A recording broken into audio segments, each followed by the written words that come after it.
Good morning, everybody. This is Grant Sparks, and today we're talking about how to be a light bringer, how to be someone who shines light on challenges that your entire team might be feeling, name it, and take action on it as a bridge between leading yourself and leading others. We're covering this and more today in episode 335 of The Grant Sparks Show.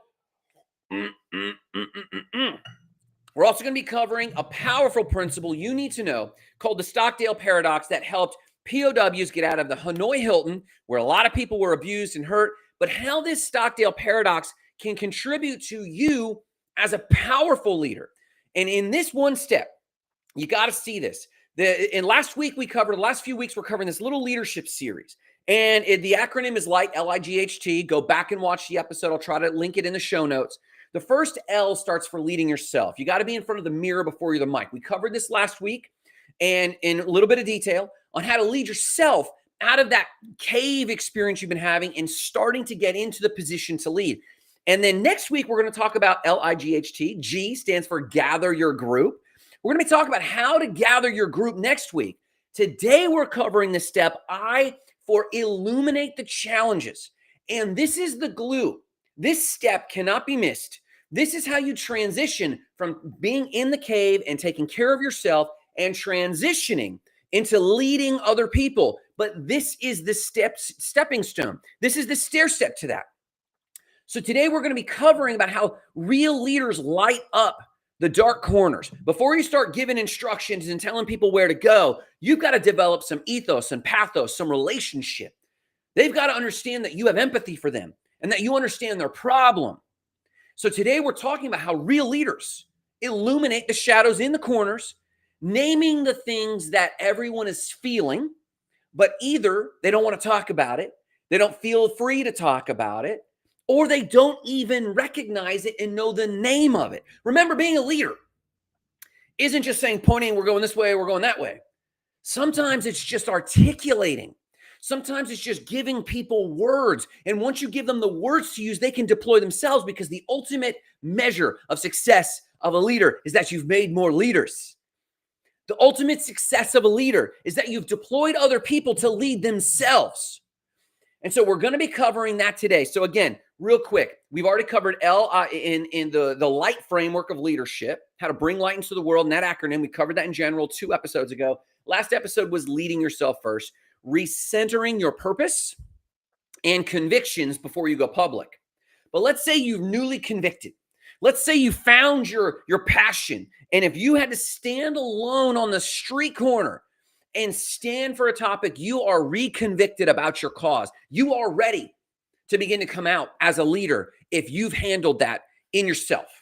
That's L, lead first. And so today, lighting up the room by naming the elephant in the room. The world, especially America, is simply groaning with this trust collapse. We're not trusting people. We're not following people. We got massive workplace disengagement. We're numb. We're socially fragmented. And so this is the time that we're looking for powerful leaders who can actually bridge this gap. So what we want to point out today in this step of illuminating the challenges is this. Leaders do not just dictate. They don't just share the load. They see reality and communicate that reality. This is what we call paradigm shifting. Leaders don't just like make people do things. They put on a new set of glasses and give them a new paradigm. And from that paradigm, most people will begin to lead themselves.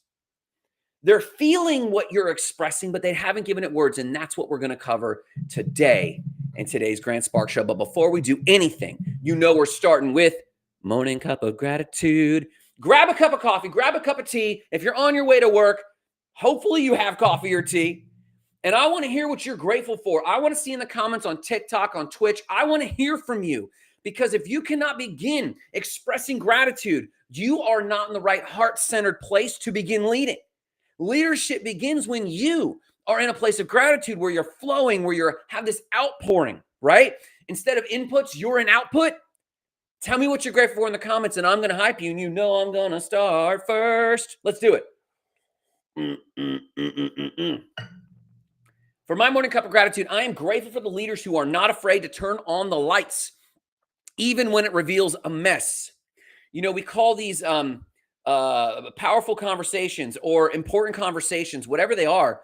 You've got to have the conversation that needs to happen. And leaders, they're not brutal. They're not mean.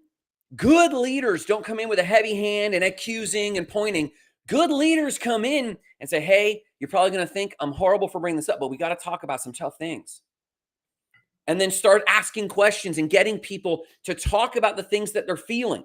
If it's in your relationship, hey, we got to start talking about our relationship in a new way because we're experiencing some problems. A leader comes in and gives words to the thing, and it creates this dam breaks in people where they start flooding, and maybe they even need some catharsis where they're just saying things that have been pent up inside of them. Leaders know when to sit back and just let that flow and ask for more questions and ask for more insights while that flows out of them. That is how you build trust. And you got to have trust as a foundation before you can begin asking people to follow you somewhere. Trust is the currency of leadership. Not money, not authority, not personality, not charisma. Trust, because the measure of leadership is how many other leaders you've made who are self-dictating, self-leading, and accomplishing the goals, right? Not just they obeyed me. That's not leadership. That's authoritarianism. That's why we have so many laws. That's the personality ethic in 7 Habits of Highly Effective People. But what you need to be a true leader with longevity, to come out of your cave and make the impact on the cause that's driving you, the nonprofit, the business, the church, the movement, whatever that cause is, desperately needs something more than power and authority. It needs influence, true influence. And I encourage you, and I won't do it here on the show, look up the etymology of the word influence. It has fluid terms. It has intrinsic terms of influence coming out of someone. Look that word up. It's fantastic. So my morning cup of gratitude is I'm grateful for the leaders who aren't afraid to turn the lights on when they're afraid, even if it reveals a mess, because this is the first step to true leadership. What are you grateful for? I'm grateful that I had a restful weekend. I'm grateful that I had a badass set of workouts, both Saturday and Sunday. I'm grateful that even though there's a lot of chaos around, there's a lot of people, there's a lot of partners who have done over and abundantly enough to mitigate that chaos. I'm grateful that school's starting, and I love seeing this time of year. I'm grateful for the weather. What are you grateful for? Can you please express it? Can you share in the comments something that triggers gratitude in you? I'm grateful for my fitness. I'm grateful for my health. I'm grateful that I got food in the cabinet. I'm grateful that I have meaningful work to work on today. I'm grateful for you being here today. What are you grateful for? And don't forget, if someone needs help in their leadership, don't forget to share this, tag them, do the other stuff, like or subscribe. It goes a long way. But make sure if someone out there desperately needs to get better as a leader, tag them today. Oh, here's Tammy Schneider. Oh, this is my girl. She started visiting us, I think last week or the week before. Tammy says, I'm grateful for understanding how healing our bodies are. Open mindset, positive people in my life, family, above all, a loving God, the beauty in this world, growing knowledge. She's flooded with gratitude, and that's the start. Netza Rodriguez jumps in and says, grateful for getting closer to accomplishments, one step closer every day. And we even talked last week, and this is on Facebook. Both Netza and Tammy have posted on Facebook. If you want to jump over there, you can find us on YouTube or all the other places you're at. Netza says, grateful for getting closer to accomplishments every single day. Last week, we covered the founder of modern missionalism who called himself a plodder. He just kept plodding along, and he had no major breakthroughs, but one step in front of the other produced a lifetime of being the founder of modern missionalism in India and around the world. Grateful for getting closer to accomplishments, one step closer every day. Do me a huge favor if you're on Facebook or wherever, share today's episode to your feed and tag me. I'd appreciate that. Let's get the word out there. Now, I want to share with you this one thing. If you only get one thing from today, hey, Lead Dog on TikTok came by. I want to share this one concept with you because if it's one takeaway and you got to get off to work or get your kids to school, I need you to hear this one. It's called the Stockdale Paradox. The Stockdale Paradox came from General Stockdale, who was one of the POWs in Vietnam, in the Vietnam War. And he is made wildly famous through Jim Collins' book, Good to Great. Fantastic story. And the summary is this. You must always have faith in the future that you will prevail in the end, which you can never afford to lose this faith, he says, but have the discipline to confront the most brutal facts of your reality, whatever they might be. And let me give you an example. As Jim Collins was interviewing General Stockdale, he asked him who didn't make it in the war camps.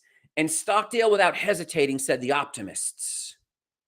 And this is surprising because I consider myself an optimist. And General Stockdale reframed it. He said, the guys who would try to hype everyone up, just charisma, hype everyone up, but tell them, we're going to be out of here by Christmas. We're going to be out of here by Easter. We're going to be out of here by summer. We're going to be out of here by Thanksgiving. We're going to be out of here by Christmas. These people lost heart. They got brokenhearted, and they broke other people's hearts. They were ignoring the brutal realities that it might be a long time. I'm not really sure.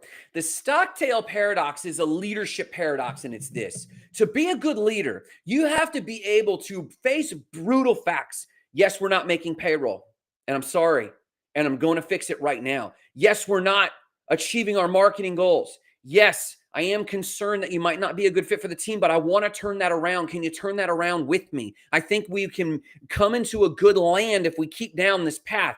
The paradox is you face brutal realities. Yes, I'm out of shape. Yes, our marriage is a wreck. Yes, our finances are a wreck. Yes, I'm not spiritually connected. But the paradox is having unshakable faith in the final outcome. And that unshakable faith says, I don't know when, but I know for certain. You don't have to know when to know for certain. And that's not blind optimism.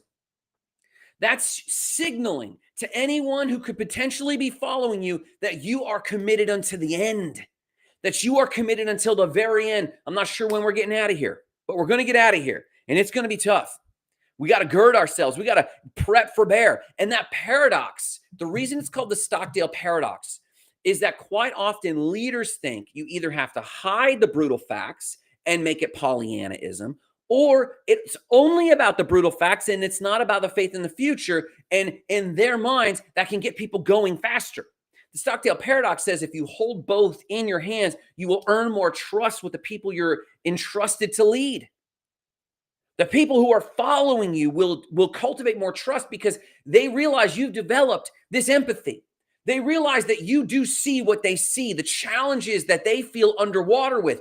But in the waters that other people drown in, you float serene. That's a Rumi quote. The Buddhist or Eastern philosopher Rumi. I float in the waters others let themselves drown in. The Stockdale paradox says you will earn more trust with your followers if you take the time to acknowledge brutal facts but have unshakable faith in the future. You have to do both. I wanted to give you that nugget because it's the framework of today's step. I illuminate the challenges. It is the ethos. And if you just took the Stockdale paradox away, and when you work on yourself, and then you're about to head to a meeting where you're supposed to influence or lead a group, a church, a nonprofit, your investors, your clients, you're supposed to lead them into a good place. If you take the time to illuminate the challenges and stick to the Stockdale paradox, let's talk about the brutal reality. But let's not be shaken. Let's have unshakable faith in that future. If you can hold that, you've accomplished this step in the light framework of leadership. I illuminate the challenge.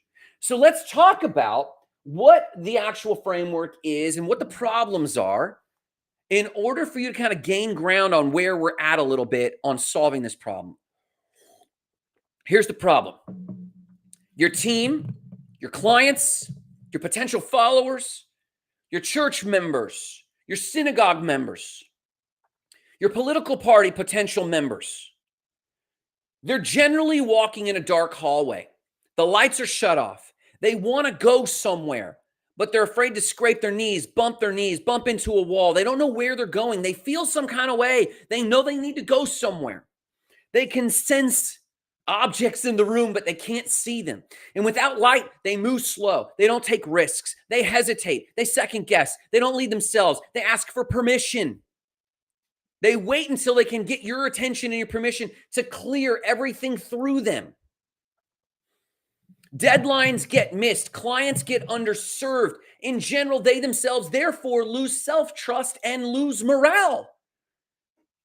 They get confused, and they're not really confused. You could look at them and go, you're not really confused. You know what to do that? Well, I know what to do, but I just felt insecure about it because they're walking in the dark. And here's the thing. When people walk in the dark, shadows make small problems look bigger and big problems look impossible. When you don't call out and name the boogeyman in the dark, assumptions, rumors, fears begin to fill in those gaps. Morale completely erodes. And people start just inventing monsters and they start naming things themselves. The boogeyman. AI is destroying our website business. Not true. It's not true. But I didn't fill in the gaps, and so they just assume what's going wrong with the business. I've seen sales dip a little bit. What is that? Well, it's probably AI displacing us. No, they just start filling in the gaps. When it could have been a systems problem all along, a sales issue, lack of leads, lack of marketing, lack of exposure, something like that. It could be something else entirely. But when your followers who care deeply, they feel things more than they can articulate them. And so what makes it worse is that while they're in the dark craving direction that you're not giving, they just start making things up. This is a massive dilemma in leadership. But the solution is quite simple. You illuminate the challenges. You bring clarity. So the framework I have today is a simple acronym. Simple acronym today, SUN, sun. For the light of the sun is going to shine on these things. And it's a 3-part thing, super easy, on how you can begin shining lights on things to give your people massive clarity, develop massive empathy, to trust you in your leadership, but more than anything, to be able to self-propel. That's the point of leadership. When you can clarify what's going on. So here it is, the sun framework. We're going to start with S. Spotlight the shadow. This is the first one. And this is so simple. When you are ready, before you start asking anything of your people, you spotlight the shadow. Great leaders don't just point to what's working. Hey, we're doing really good over here. We're doing really good over here. Maybe by Christmas, we're going to have bonuses for everyone. Maybe in this nonprofit, we're going to make this impact. Yes, we get all of that. But a good leader can aim their beam at the unseen, unspoken challenges holding the group back. Shadows often hide the root cause of these frustrations. Good morning, Ron Father on TikTok. That's my guy, Ron Thompson, the man with the plan himself, probably driving his kids to school or something today. Shadows often hide inefficiencies and frustrations or low morale. And as a leader, you can walk in and say, hey guys, why do we have low morale? I see that we have low morale. That immediately deposits trust in their heart. Hey guys, I see that y'all are a little frustrated. Yes. And immediately it starts to throw a bridge or a line of communication to the people that have been feeling this. And then name it. As soon as you name something, the fear reduces from it. Have you ever been in the dark and saw an outline that intimidated you? And you're like, oh man, what is that? Is that a bear? And someone points out, no, it looks like a deer. And then it moves. And even the silhouette, it doesn't even have to be lit. Someone named it. That is a deer. And your heart rate goes down and go, oh my God, okay, I feel better. Naming the problem reduces fear and speculation from your followers. And when you name it, you should probably, here's 2 ways to think about naming or exposing the problem, or naming, spotlighting the shadow, the S and SUN, spotlighting the shadow. Here's 2 ways, internal and external. There's internal challenges and external challenges. 9 times out of 10, the problem is an internal challenge. Because external challenges, if that really, now that might present some challenges. Tariffs might present some challenges. Civil unrest, that might present some challenges. The international community not wanting to do business with you as an American, that might present some challenges maybe. The weather, a hurricane, sure, external challenges, but that shouldn't shake your team.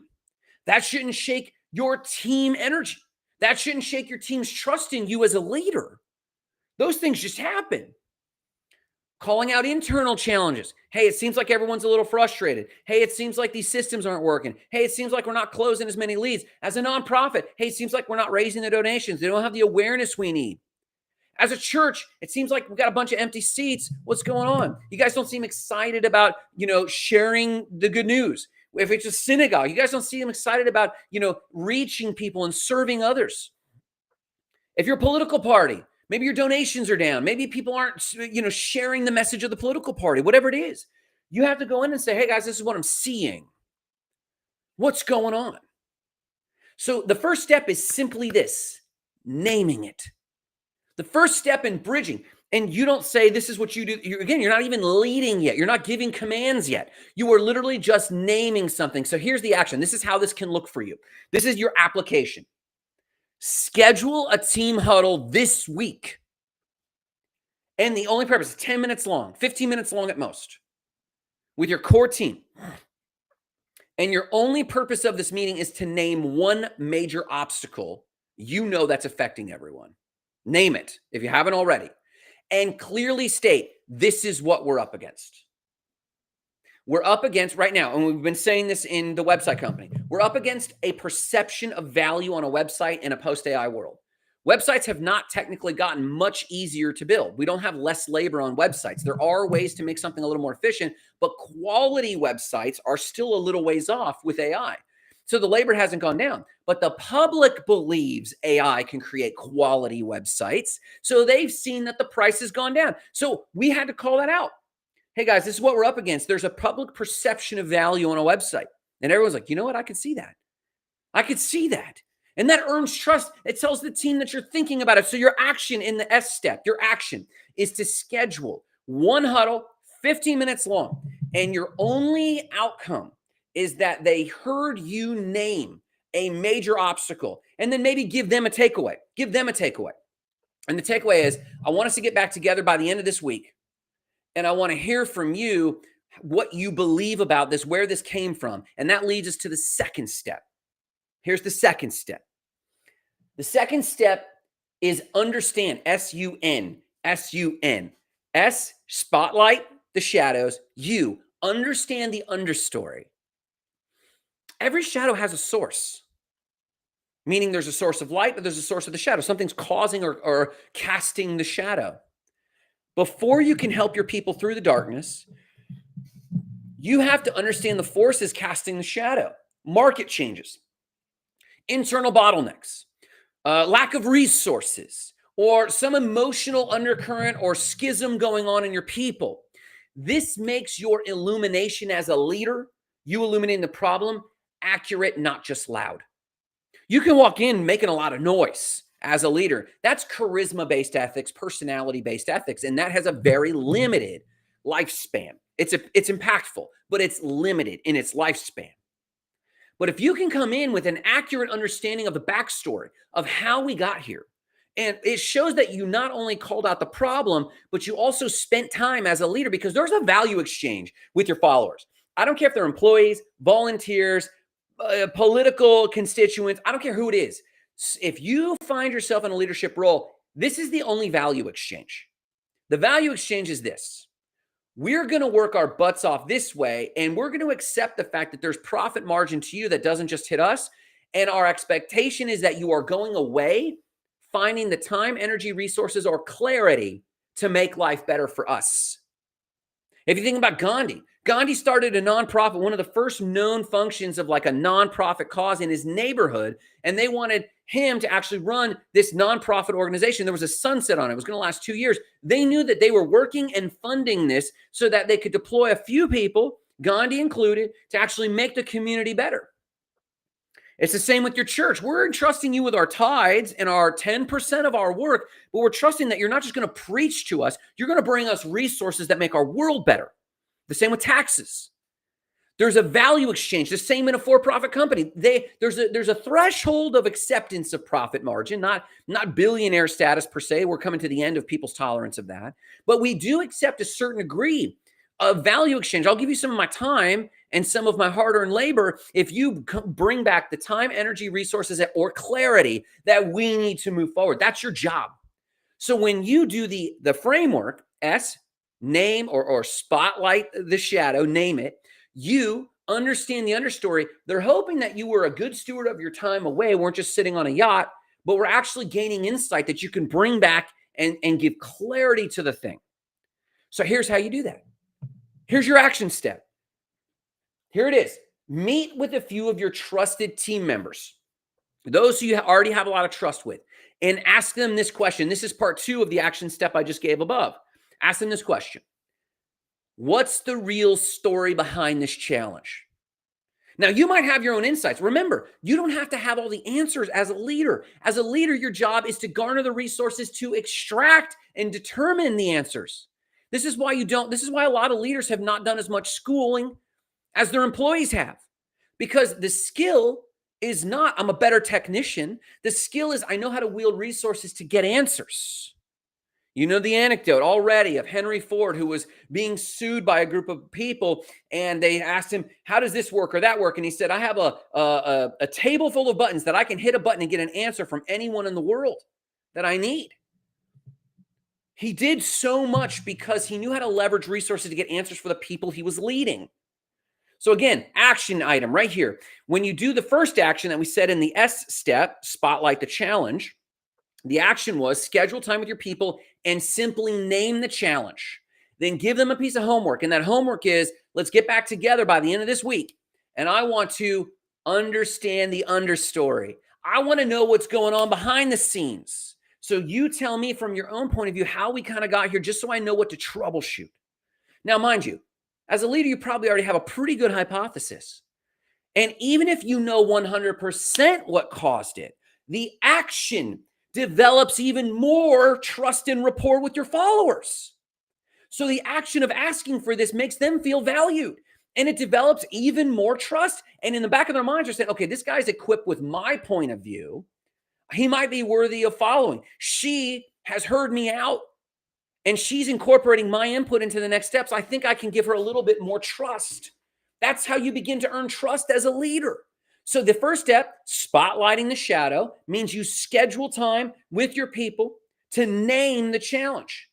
And then the homework is asking them to come back together for the second step, and that is listening to their backstory and you extracting what the real story is of the challenge. This is not the time to teach. This is not the time to correct. If they say something wrong, you're not going to jump in and be like, well, you meant this. And I think you said that. No, you just keep asking questions. If you know from the get-go that they're wrong, this is not the time for that. The act of listening is even more valuable, but I challenge you, you will also get massive amounts of clarity from this, hands down. Listen without defending yourself if you're the subject of the problem. Grant, you never answer the phone. Grant, you don't do the sales like you should. Grant, you're not running ads like you should. Grant, this is all real complaints I've heard from my people. Grant, you're not doing bookkeeping like you should. You're right. You're right. You're right. I'm not going to argue. I'm not going to defend myself. Why? Because then I look petty. And anyone petty is not worth following. How many people have seen the current leadership blame someone else and they're losing followers left and right? It's living evidence that leadership owns the problem that comes to them. They own it. Okay, I'll take it. Blame me, sure. Even if the person is wrong, keep listening. All right. N in the S-U-N. S, spotlight the challenge. U, understand the understory. And 3, this is it. N, navigate with intention. Here's the deal. As I said when I started the show today, there's 2 steps that we have to get before we can actually ask things of people, before we can actually lead people. The first is you have to lead yourself. You have to be convicted so deep in your bone marrow, you'd get on a corner of the street and stand for the thing you're standing for and fight. If you had to do it with a whole new team, if you had to fire everyone and start from scratch, if you lost everything and start over, you would.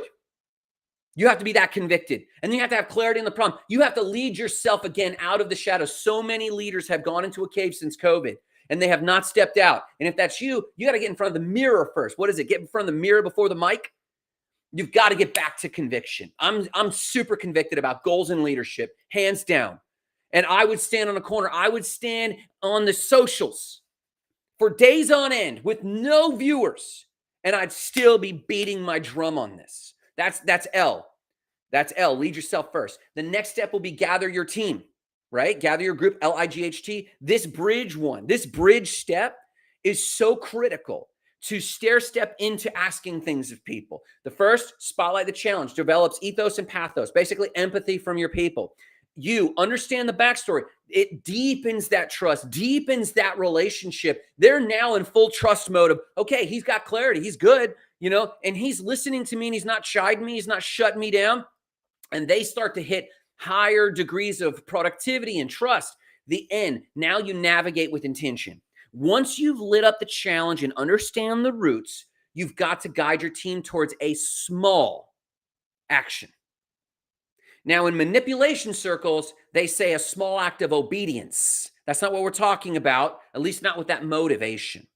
In terms of leadership, it's a small act of cooperation. The light isn't just to reveal. Your role as a leader isn't just to reveal things. Yes, you are partially a seer or a prophet or whatever they want to call you, depending on your leadership role.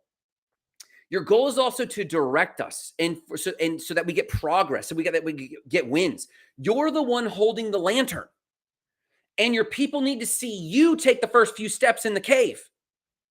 So here's your action and navigate with attention. Define at this meeting that we've already talked about in these basically two meetings. The first meeting is spotlighting the challenge, spotlight the shadow. You name the challenge. They all agree or disagree. And then you say, come back with a backstory. Now you have a deep understanding. Then from that second meeting, you define one and ask them, what is one immediate step that we can take this week to address the challenge? And then we're going to codify it and announce it clearly. What I mean is this. Here's a living example. In the website company, we have a problem that our team or our clients don't use their back office dashboard. We've dropped plugins for them. We've dropped tutorials, courseware, libraries of information, how to manage their credit card. We do welcome videos. We do so much. Not one person has used it. That's on me. I got to own it. I want to get them to start utilizing this because we're wasting a lot of time chasing people for credit cards when they could just update the credit card themselves. So this is a major problem for us. It's a time waster. So what can we do? And my team and I come up with one major solution, one major step that they can take. And it's updating the back dashboard. Again, it's been a little while. And then dropping a new resource for them and then announcing it and see if we can't drum up business. We can do that in about 45 minutes worth of teamwork. That's one simple thing we can do this week. No, we're not trying to eat the whole elephant, right? No, we're not trying to conquer this whole thing. Maybe if you have a team that knows how to do sprints, you could do a sprint. But in your world, whether it's a church, a political movement, a business, a men's movement, I don't care what it is.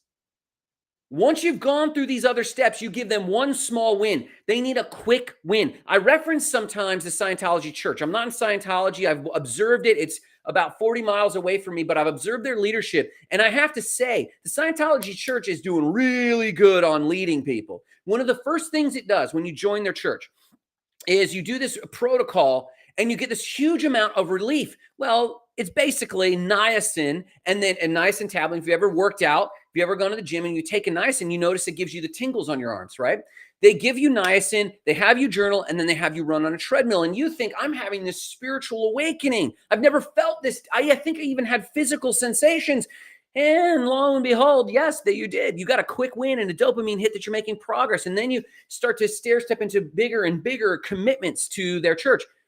That's a pretty tight system. And though I'm not a Scientology and I'm not promoting Scientology myself at all, the mechanism of giving people legitimate real wins is critical to leadership. So in navigating with intention, this is before you have the big ask. This is before you ask for donations if you're a nonprofit. This is before you ask for a sale if you are a business. This is before you ask for overtime hours from your employees, whatever that is. This is before any of that.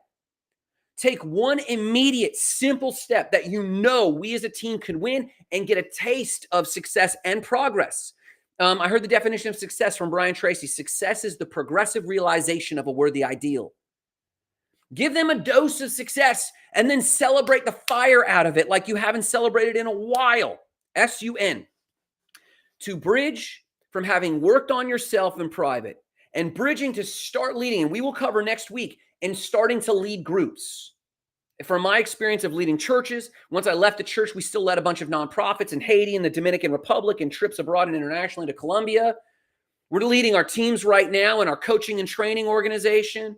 We're leading our team. One team member is just one single team member dedicated to $150,000 RFP for over a 12-month cycle. We're leading a lot of people. And I find so many leaders miss this step. So I want you to take time with SUN, spotlight the shadow, name the challenge, Understand the backstory. Ask your team how you got there and navigate with intention with a tiny, tiny small win. And next week, we will radically cover groups. So here it is. Here's your net summary. Leaders aren't just vision casters. They're light casters. They help people see what's in the dark and understand why it's there and move forward with purpose. And then they shine the light, and your team will start walking, then running faster towards your goal. Please take this action today. Your one step is to schedule and book that 10 or 15-minute meeting where you name the challenge for your team. I want to see in the comments, who's your team and what are you trying to get them to do? And what's the challenge they're facing? Practice with me. Here's the challenge we're facing. And if we don't have time this morning, then DM me and share with me. This is the challenge I'm facing. I want to hear your challenge. It's practice because you're going to sit in front of your people and you're going to say, here's the challenge I'm facing. Maybe it's your family. Here's the challenge we're facing.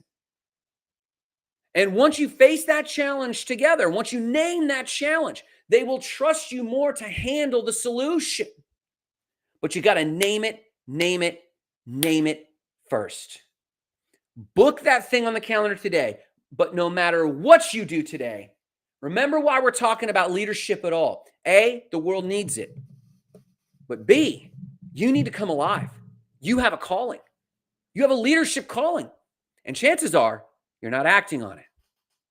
So I encourage you today, book this appointment, put the SUN framework together as a small step to the light framework of leadership. But no matter what you do today, remember the mission, igniting lives of explosive significance, starting with your own. Have a great day.